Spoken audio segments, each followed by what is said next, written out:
ученици, денес се наоѓаме во нашата ѕидарска работилница и во оваа работилница на денешната пракса ќе се запознаеме со ѕидањето на ѕидовите од тула.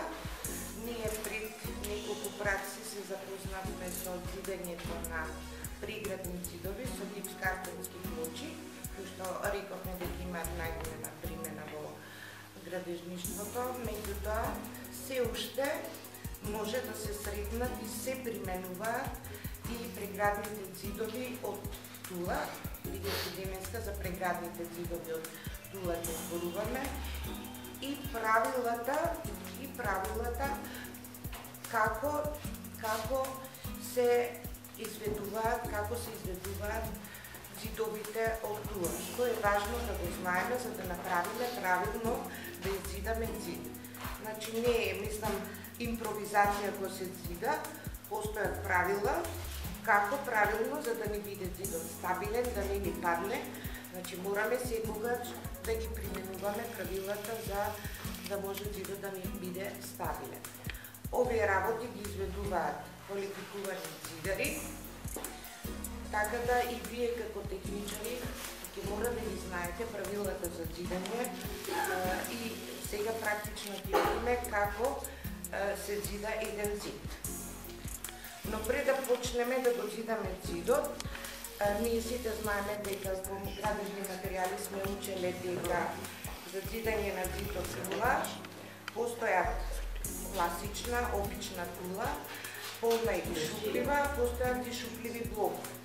Конкретно сега ќе зборуваме за ЗИДовите од полна тула. Кога ги набавуваме тулите, секој пат ја набавуваме цела тула.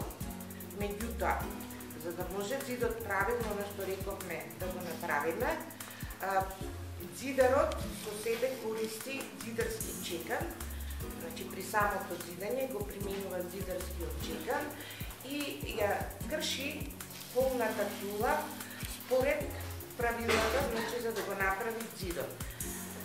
Кога го применува ЗИдарскиот чекан, тулата може да биде скршена на половина или пак да ја скрши тулата 1/4 од целата тула да скрши, а 3/4 да ја употреби во самата дебелина на ЗИДот. Зошто е тоа кршење на тулата? Сега ќе го видиме тоа практично при Зидањето на преградниот ЗИД со дебелина од 12 см. Прво да видиме кои беа димензиите на тулата, обична тула, да видам по градежни материјали, верувам дека ги учевте веќе, тулите како градежен материјал, кои беа димензиите на тулата, за да знаеме, значи сега, за да видиме сега, значи, колку изнесува 3/4, колку сантиметри, колку изнесува тулата 12 сантиметри, бидејќи на половина тогаш се крши тулата, да видиме кои беа димензиите на една тула, цела тула кога ја купуваме. Значи должината е 25 сантиметри, ширината е 12 сантиметри и висината на тулата е 6,5 сантиметри. При самото Зидање, значи, кажат јас дека Зидарот може да ја скрши 1/4, со тоа што 3/4 да ја употреби во самиот ЗИД, или пак на половина да ја скрши тула. Еве погледни. Ова парче на почетокот што го ставив е 3/4 тула. Секогаш скршениот дел од тулата, Зидарот го става во внатрешноста, во самата дебелина на ЗИДот. Зошто? Знаеме дека тулите помеѓу себе се поврзуваат со малтер, така? Така да, тие скршеници, малтерот убаво ќе се залепи за тулата, а од друга страна, секој пат... Не, тргни ја, после. Значи, од сите три страни добиваме мазна површина, онака како што тулата е произведена. Значи, ова ни е 3/4.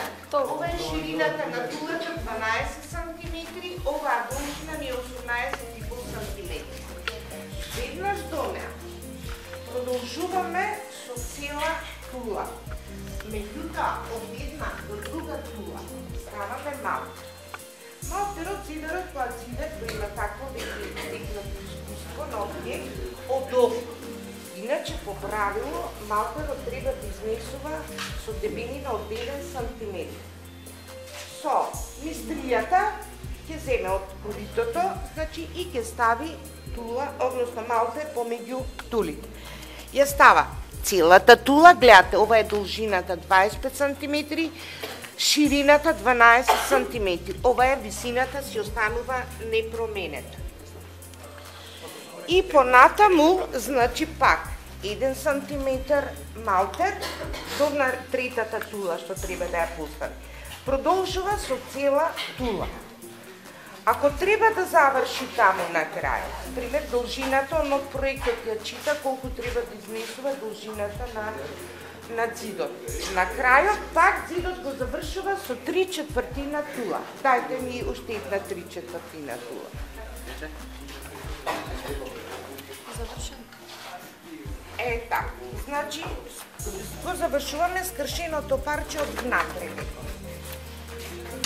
Така. Добар ден. Ова го викаме прв ред или прв слој. Значи, во литературата можете да го сретнете како прв ред и како прв слој, кога еден ред од тули од зидот ќе се иззида. Сега во вториот ред. Започнуваме во вториот ред со цела тула. Да. Ставаме цела тула. Па пак малтер ставаме и пак цела тула. Ставаме. Малтерот 1 см. Тоа го викаме вертикална спојница, тој малтер или вертикална фуга некаде. Во литературата ќе го сретнете. Така да има историите на објект го користат поимот фуга или спојница. Меѓутоа ние ќе го користиме стручно спојница, кој што изнесува, кажавме, 1 см. Помеѓу првиот ред и вториот ред, пред да почне, значи да ги нанесува тулите на вториот ред, ставаме малтер, пак со фангле. Минатата година по основи на градежништво, јас ви го објаснив алатот за зидарските работи. Дали се сеќавате на фангле? Како шо личеше тоа? Како црпалка, така. Значи, од користото ќе црпне од готовиот малтер и ќе го постели по самиот ред. Тоа го викаме хоризонтална фуга или хоризонтална спојница. Незината дебелина, по правило, треба да изнесува 12 мм. Меѓутоа, зидарот, пак реков, има такво големо искуство на самиот објект која ги прави зидовите, таа дебелина он веќе од околу ја проценува. И веднаш, значи, кога ќе го постели тој малтер, започнува со вториот ред на тули. Забележувате дека во вториот ред зидот го започнавме со цели тули. Немаме скршено ни едно парче од тула.